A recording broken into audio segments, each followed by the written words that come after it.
the governing body would still be a republic. Is that, or are we not even getting to a governing body at this likely, point? Yeah, likely. Right, like you say, there's going to be a long period of steps just to change the society enough trying to be able to prepare them for this. Trying to radically move into the zone of trying to eliminate the republic and voting rights for all and things like that. That's not an overnight thing any more than communist infiltration was an overnight thing. It's a gradual thing which comes with a conscious shift first, and then that moves over to the legislative body as well. And so it's a longer process, just like all politics are. We should be planning this generation of Christians for a 150 year long prolonged idea war of attrition, essentially, right, just like the communists did. Yes, exactly, just like the communists did. We should be preparing for the exact same thing, and we should accept the fact that we've likely lost. Our generation has lost. I can accept that that's true because it's true, but that does not mean with the birth rate crisis that needs to be forever the case.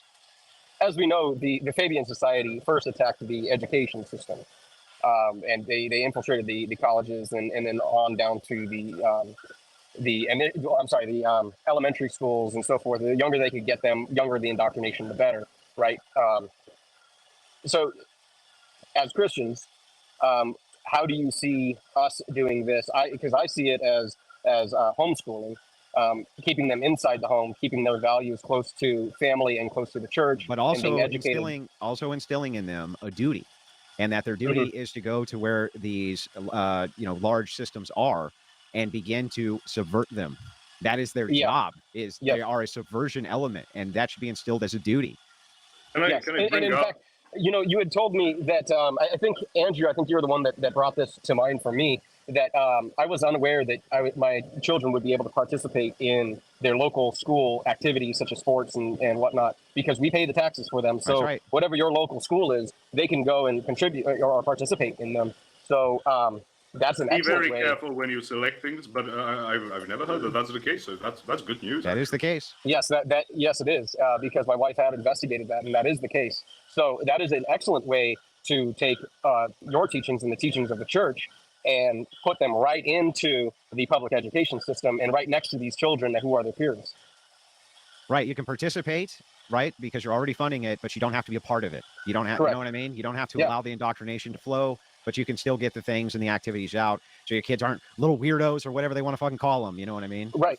Yeah. And I have a child that my wife has just started to homeschool, and we've gotten her into all kinds of programs and looking at all kinds of the different communities. And you can definitely get them into the public, and they're not going to be weirdos. They're not going to be someone who's not part of culture and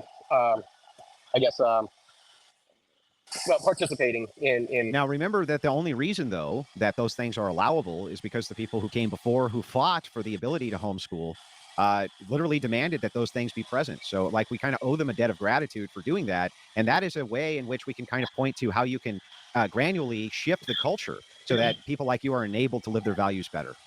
Mm-hmm.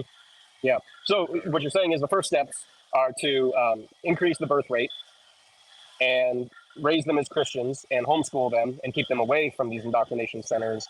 And then do this for decades. And then prepare them to do this enter. For decades. Yes, and do it for decades and prepare them to enter back into those indoctrination centers with a whole new line of indoctrination